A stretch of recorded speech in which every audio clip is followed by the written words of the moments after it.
There are moments when the air in a room shifts.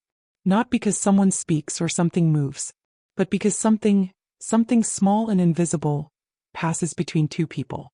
A thought. A memory. A quiet pull in the chest that changes everything.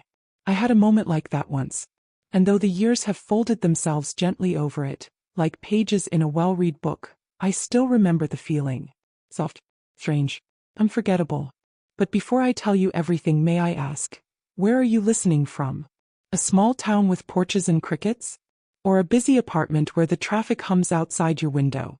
Wherever you are, I'm glad you're here. Because stories like this, they don't belong to just one person. They live in hearts. And sometimes, if we're lucky, they echo in someone else's too.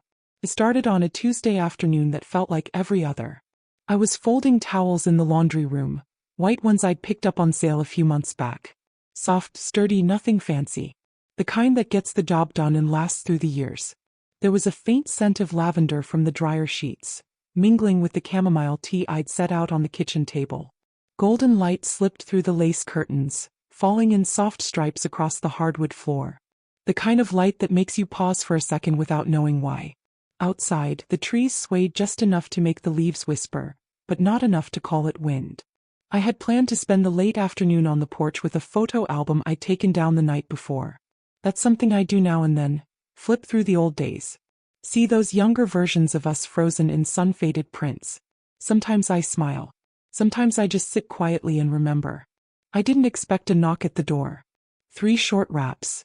Not loud, not urgent. Just enough to make me pause. At first, I thought it might be Judy from next door. She sometimes brings over her banana bread when she's in a generous mood. But she usually calls first. And the mailman never knocks. I wiped my hands on my apron and made my way to the door. The hinge creaked slightly as I opened it, a sound I've grown oddly fond of. And there he was. Matthew. He stood there holding a small bouquet of white daisies, slightly wilted at the edges like they'd been bought in a hurry. His smile was soft, a little crooked, and he tilted his head just slightly the way he's always done since he was a boy. Mama Meg, he said, the name he gave me when he was too young to say grandma properly. I felt something in my chest shift just a little. I hope I'm not interrupting, he said. I was nearby and thought, maybe I could stop in for a bit. I hadn't seen Matthew in nearly 2 months. He's 29 now, lives in Asheville, works in design. Something I don't fully understand but nod along when he talks about it. Tall, lean, and thoughtful in the way his grandfather used to be. When he smiles, it's like a quiet door opening somewhere inside you. I took the flowers from him. You never interrupt, I said, stepping aside to let him in. You're always welcome here. He walked into the living room and glanced around like he always did, as if checking to make sure everything was still where he left it. His eyes landed on the framed photo above the fireplace. The one of him at age 6 sitting on my lap, both of us grinning under a beach umbrella. He chuckled softly. I don't think I've ever been that small. Oh, you were, I smiled, setting the daisies in a glass vase. And you were a handful. He laughed. Not loudly but warmly. The kind of laugh that settles into a house and makes it feel lived in again. Then he sank into the old armchair near the fireplace. The one his grandfather used to claim every evening with a newspaper and a blanket. I watched him as he got comfortable. Something about the way he moved, the way he settled in, told me this visit wasn't just about dropping by. There was something else behind those eyes. Something waiting. I put on another pot of tea. He sat there quietly, looking out the window at the backyard, where the trees had just begun to turn with the season. And when I returned with 2 cups in hand, he looked up at me. And just like that, the air in the room changed. He took the tea from my hands with a quiet thank you, and held the cup gently, like it might break if he wasn't careful. I watched him for a moment before sitting across from him on the other armchair, the one with the floral print that had faded in patches where the afternoon sun hit it year after year. He didn't speak right away. Neither did I. There's a kind of silence that lives in old houses like mine. The kind that doesn't feel empty. Feels expectant. Like the walls are used to holding secrets and are just waiting for someone to speak them aloud. We sipped our tea and watched the light shift across the floor. Outside, the wind picked up slightly, sending a soft rustle through the leaves. Inside, everything remained still. So, I said finally, just to break the silence gently, how's work? He gave me a lopsided smile. Busy. Always busy. I nodded. He'd told me that before. And I'd known without him saying it that wasn't why he came. He leaned back into the chair, sinking into it like he'd done since he was a teenager, when he'd visit during summers and sleep until noon. He looked around again, eyes catching on familiar things. Framed photos, little trinkets on the shelves, the Afghan draped over the back of the couch. His gaze softened, and for a moment I saw the boy in him, hidden beneath the man he'd grown into. This place hasn't changed a bit, he said. Well, I chuckled, some of us like things just the way they are. He smiled again, that small, knowing smile that says more than it shows. Then he reached for one of the photo albums sitting on the coffee table.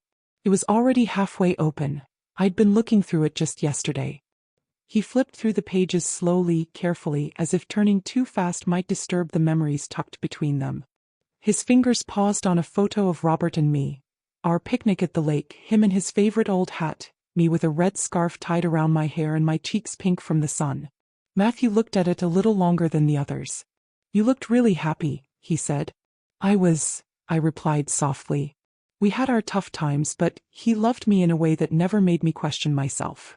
He didn't respond. Just nodded slowly as if absorbing the weight of that sentence. The kettle clicked off in the kitchen.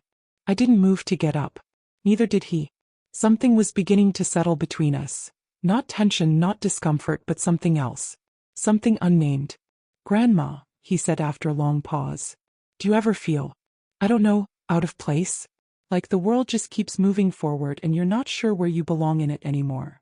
I looked at him for a moment. Not surprised by the question, but by the way he asked it. Not with curiosity, but with something quieter. Like he already knew the answer but needed to hear it from someone else.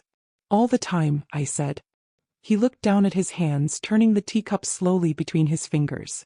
I think that's why I came, he said. I waited, letting the silence make space for whatever came next. The air between us felt heavier now, not burdened but fuller. Like something had just shifted beneath the surface. I just wanted to be somewhere that felt like me, he added. I reached across the space between us and rested my hand on his. He didn't flinch or pull away. His hand was warm, steady, familiar. You're exactly where you need to be, I said. And in that quiet moment, without either of us meaning to, the house felt different. Not bigger, not smaller. Just closer. Like it had pulled us in and wrapped us up in something we didn't know we were missing until it found us. The tea had gone lukewarm in our cups. Neither of us moved to refresh it. There was something unspoken sitting between us now, like a thread stretched tight, waiting to be tugged. Matthew stared out the window, his expression unreadable but softer than usual. His fingers still cradled the teacup, turning it slowly, thoughtfully, like it held answers in the bottom if he just looked hard enough. Then, almost too quietly, he said, "Can I ask you something personal?" I looked over at him. Not startled. I'd felt it coming for the last 10 minutes. Of course, sweetheart. You can ask me anything.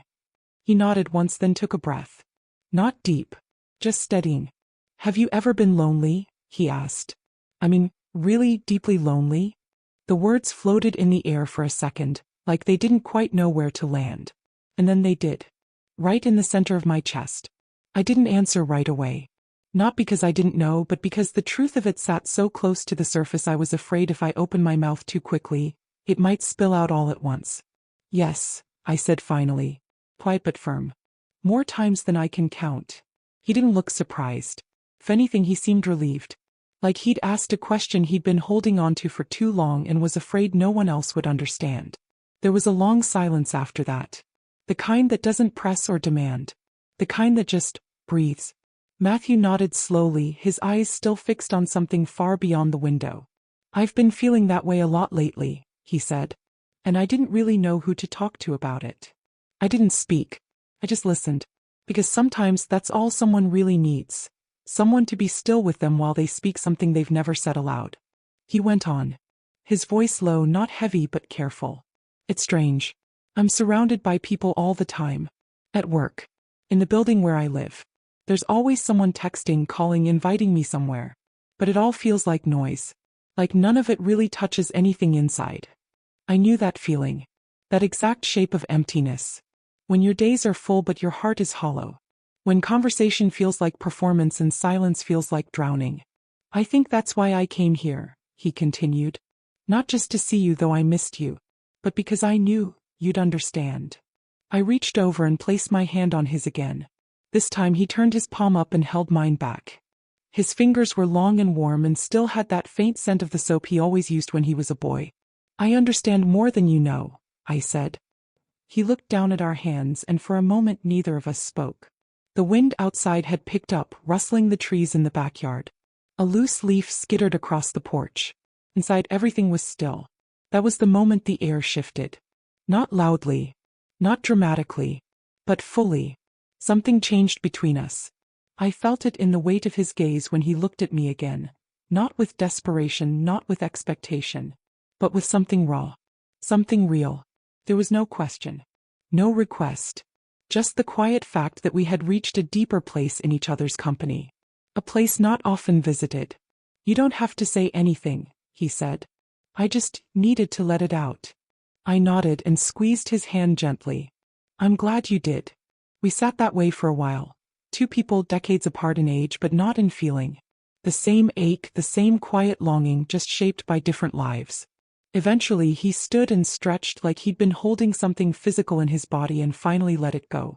Do you mind if I stay for dinner? He asked, almost shyly. Of course not, I smiled. But you're peeling the potatoes. He grinned, wide and boyish. I wouldn't dream of getting out of it.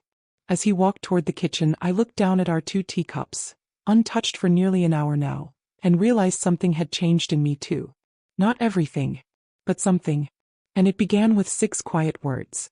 Have you ever been deeply lonely? He moved into the kitchen like he belonged there.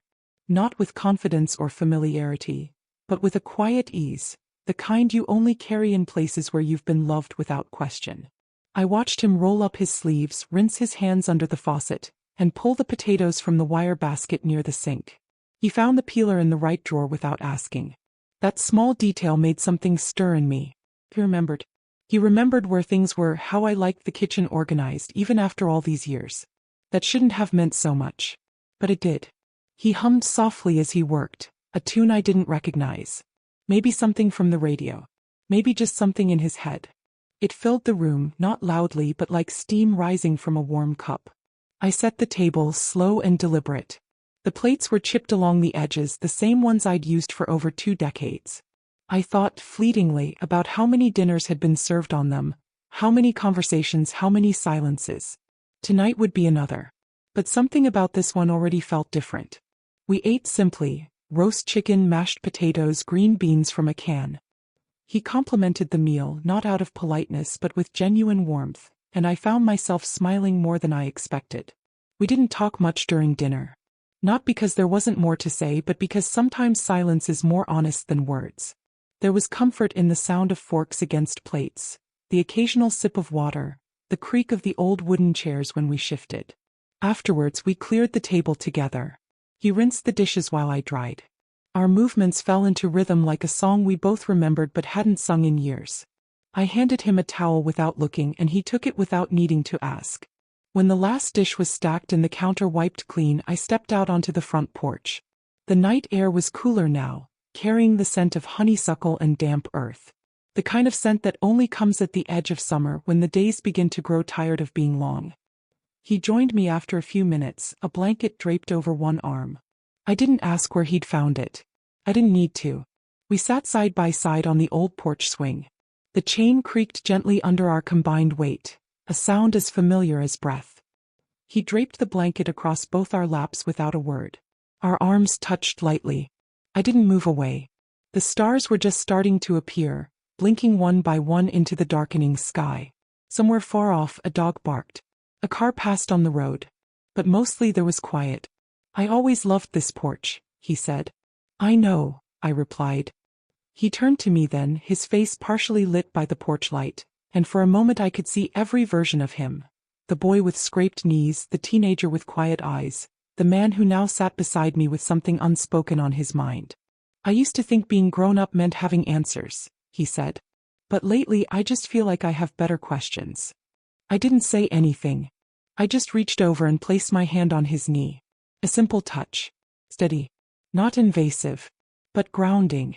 He looked down at my hand, then back at the stars. I don't know what I'm doing, he said. Not just with work or relationships or life. I mean here. With you. Being here. I swallowed. Not because I was uncomfortable, but because I understood. Deeply. You don't have to know, I said. He nodded slowly. He just feels safe. Here. With you. Like I can breathe a little easier. You can, I whispered. And we sat like that for a long time. Not touching beyond that quiet, shared warmth beneath the blanket. Not needing to explain ourselves. Just letting the night hold us gently. The house behind us was dark except for the kitchen light we'd forgotten to turn off. But the porch felt alive. Like it remembered us. Like it had been waiting. Just being near him made the house feel full again. Not with noise. With presence. With something I hadn't felt in years. Later that night, after the dishes were done and the stars had fully claimed the sky, I found myself in the living room, sitting on the edge of the couch with a photo album open on my lap. I hadn't meant to take it out again, but my hands had moved before my mind could decide otherwise. Sometimes memory pulls at you like that. Gently, insistently. Matthew came in quietly and sat beside me. Not close enough to touch, but close enough that I could feel his presence, steady and warm. I turned a page slowly. There we were years ago, sitting on a blanket at the lake. My cheeks flushed with sun. Robert's arm wrapped around my shoulder. Matthew, a toddler in overalls, asleep with his head in my lap. You used to smile more, Matthew said, pointing to the photo. I was happy, I replied. We didn't have much, but we had love. And that, it was enough. He nodded, then looked at me. Really looked. Like he was seeing me, not just as I am now, but as I was then. As I still am somewhere under the silver hair and slower steps. You still deserve that, he said. His voice was soft, but there was weight behind it. I didn't know what to say. The words caught in my throat. Not because I didn't want to say them, but because they stirred something I'd tucked away long ago. So I closed the album gently, set it on the table and stood, partly to break the moment, partly because I suddenly felt the need to move. But Matthew stood too. Grandma, Megan, he said, his voice catching just slightly on the shift from title to name. I meant what I said earlier. I didn't just come here because I missed you. I came because I've been feeling things I don't know what to do with. Things about connection. About belonging. His words weren't frantic. They weren't even emotional in the way most people expect emotion to sound. They were calm. Honest. Too honest, maybe. I should tell you to stop, I said, finally finding my voice. I should change the subject. But you're not, he replied. And I wasn't. Because something inside me had already begun listening. Had been listening since he walked through the door with that slightly crumpled bouquet of daisies. Since he sat in the chair his grandfather used to claim. Since he asked me if I'd ever been lonely. The air between us shifted again. It wasn't dramatic. Just fuller. Like something unspoken had moved from possibility to presence. I don't want you to be lonely, he said. And I don't want you to be confused, I whispered. I'm not, he said. Not about how I feel when I'm here. With you. There was a stillness then. A long, tender quiet. I could hear the ticking of the old clock on the mantel. The wind pressing softly against the windows. The hum of something unsaid. I'd lived 76 years. I'd known love and grief, joy and dull ache. I'd buried my husband. I'd buried dreams. I'd made peace with solitude. But nothing had prepared me for the way Matthew was looking at me now. Not with lust. Not even with longing. But with a kind of reverence. As if, in this moment, I wasn't just his grandmother. I was a woman who had been deeply seen. And perhaps I was. I should go to bed, I said quietly. He nodded, not pushing, not retreating. Can we talk more tomorrow? Yes, I said. Good night, Matthew. Good night, Mama Meg. But when the lights were off and I lay in bed, the silence of the house pressed in differently. Not like loneliness. More like anticipation. Like something had been opened and it could not be quietly shut again. I stared at the ceiling for a long time, listening to the echoes of things unsaid. And for the first time in years I wondered what love might look like. Not at the beginning of life, but somewhere in the middle of the end. I woke before the sun. Not from a dream. Not from any noise. Just the kind of waking that happens when your mind has been pacing all night, even while your body lies still. The room was dim, wrapped in that early morning hush that feels almost sacred. I sat up slowly, careful not to disturb the silence. My robe was draped over the foot of the bed. I slipped into it without turning on the light. In the hallway, I paused outside the guest room. His door was closed, and from inside, I could hear the soft rhythm of sleep, steady, peaceful. I stood there longer than I should have. Not listening exactly, just existing near him. Then I moved on. In the kitchen, I filled the kettle and lit the stove. The familiar hiss of gas and click of the igniter grounded me. I reached for the tea tins, one with chamomile, another with Earl Grey. My hand hovered, then settled on chamomile. Safer. I wasn't sure what to do with myself while the water boiled. So I opened the bread drawer and pulled out flour. Kneading dough has always calmed me. There's something about the way it pushes back. Soft but not passive. Something you can feel taking shape in your hands. I worked quietly, trying to push the night out of my head. But of course I couldn't. It lingered like steam on a mirror. His voice. His eyes. The way he said, "I don't want you to be lonely." I had lived with loneliness for so long, I'd stopped noticing it. Like wallpaper you forget to see. And now here it was, pulled into the light. I placed the dough in a bowl to rise and wiped my hands just as I heard footsteps behind me. "Something smells amazing," Matthew said, his voice thick with sleep. "It's just bread," I replied, turning to face him. "Thought I'd keep my hands busy." He smiled, then stepped into the kitchen, closer than he needed to. Close enough that I could feel the warmth coming off him. I tried not to look too closely. Tried not to read anything into the way his eyes softened when they met mine. But he noticed my breath catch. Of course he did. He didn't mention it.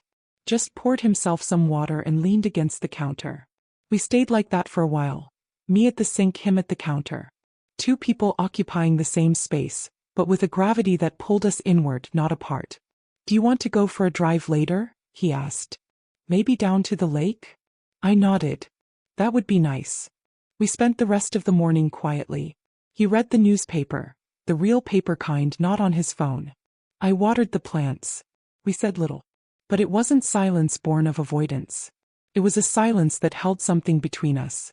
After lunch, we packed a basket, grapes, cheese, a thermos of chilled tea, and took the old country road toward the lake. He didn't talk much during the drive. Just glanced at me now and then, like he was working up the nerve to say something or deciding not to. The trees passed by in slow rhythm, their shadows striping the car seats. The wind outside whistled softly through a cracked window. When we arrived, the lake was still. No boats. No people. Just the sun glinting off the water and a few birds cutting across the sky. We found a bench near the shore. Sat side by side. For a while we didn't speak. Just listened to the sounds the world makes when you stop talking over it. Then softly he said, "I used to think love had rules." I turned slightly, not fully. Just enough to let him know I was listening. Like, it had to look a certain way. Be between certain people. Happen at a certain time in your life. But lately, he trailed off, picking up a stone and tossing it into the water. It skipped once, then sank. I don't think love cares about rules. The wind stirred again. A single leaf fluttered to the ground between us. He didn't look at me when he said it. He didn't have to. I felt it. In the space between us. Not an invitation. Not a confession. Just a truth. And I didn't respond. Because I wasn't ready. Because something in me was afraid. Not of him or of what he felt, but of what I might feel in return. And so we sat. Quiet. So. While the lake shimmered and the world kept turning, unaware of what had already begun. The drive back from the lake was quiet. Not uncomfortable, not strained. Just quiet in that way people get when something has been said that can't be unsaid. I watched the trees blur past through the passenger window. He kept his eyes mostly on the road, one hand on the steering wheel, the other resting loosely in his lap. I noticed the small scar on his knuckle, the one from when he fell off his bike at 8 years old. I remember bandaging it, kissing it, telling him he was brave. Now here he was, a man. And I was no longer just a grandmother holding a band-aid. When we got home, the afternoon light had already begun its golden descent. I lit a few candles in the living room, not because it was dark, but because the soft flicker gave the house a sense of gentleness I suddenly needed. We made a light dinner. Tomato soup and grilled cheese. He chopped the onions. I stirred the pot. At one point, our hands brushed as I reached past him for the ladle, and neither of us said anything. But we both felt it. That pause. That breath. After we ate, he found the photo album still on the table from the night before. He opened it slowly and sat beside me on the couch.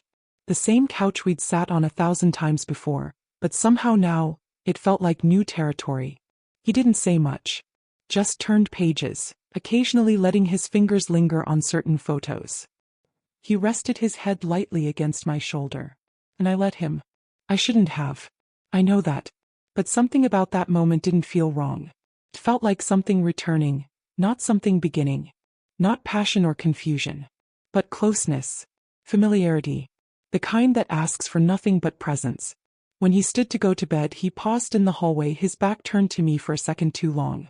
Then he looked over his shoulder. "I'm glad I came here," he said. "Me too," I replied. The house fell quiet again. But it was a new kind of quiet. Not hollow. Not echoing. It was the quiet of something waiting to be named. I sat by the window in my bedroom for a long time after that. The night outside was calm. A few insects hummed softly and the moon cast a pale glow across the lawn. But inside me there was a storm I didn't know how to name. What happens when two people find comfort in one another, even if the world wouldn't understand it? I didn't have an answer.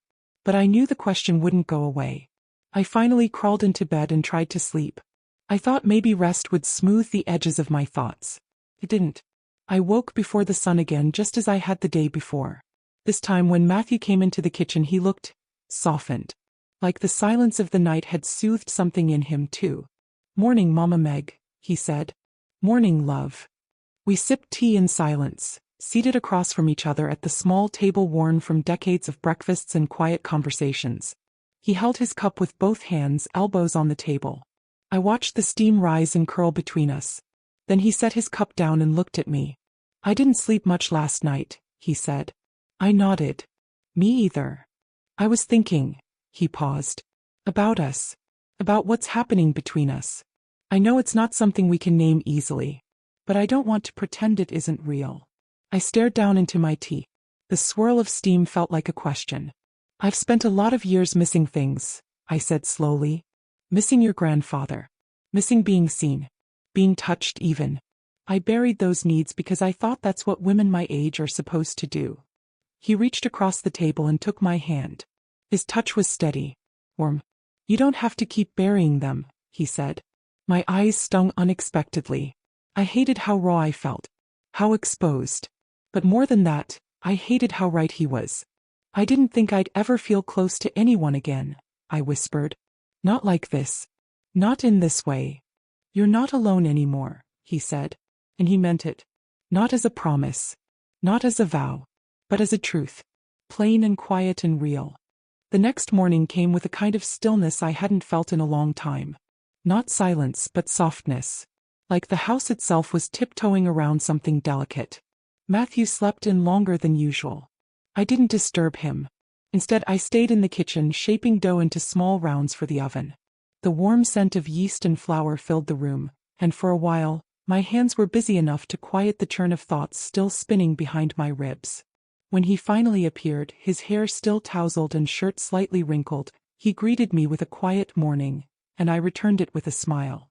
Nothing more needed to be said. We ate bread and jam at the table and he offered to do the dishes. I watched him from the doorway as he rinsed plates under the stream of water, sleeves rolled up to his elbows, the same way Robert used to do. I felt that familiar ache return. Not grief exactly, but memory brushing up against the present. Afterward, he turned to me with that gentle, unsure look I'd come to recognize. "Want some help in the garden?" I blinked. Not because I was surprised by the offer, but because of the way he said it. Like helping me weed tomato beds was something sacred. "Yes," I said. "I'd like that very much." The sun was high by then, soft and dappled, filtered through the limbs of the old oak trees that lined the back fence. We worked slowly. He pulled weeds while I clipped dead leaves. We didn't speak much. But everything was said in the quiet between us. He got dirt on his shirt and laughed when I pointed it out, pretending to be annoyed. I swatted his arm with my glove and he feigned injury. It felt light. Strange. Familiar. There was something grounding about it all. The way our hands worked in the earth. The way our knees pressed into the soil. The way his presence filled the space beside me without taking anything away from me. At one point I sat back on my heels and looked over at him. "You've always had a good heart," I said. He looked at me surprised. You think so? I know so, I nodded. Even when you were little. You were kind in ways most children weren't. You noticed things. People. He didn't answer right away. Just went back to pulling at a stubborn weed. I notice you, he said finally, not looking at me. I felt the breath leave my lungs, slow and deep. I turned back to the basil plant I was tending, fingers trembling just slightly. A breeze passed through the yard. The wind chime above the porch sang a single high note. The moment sat between us like a folded note no one dared to open.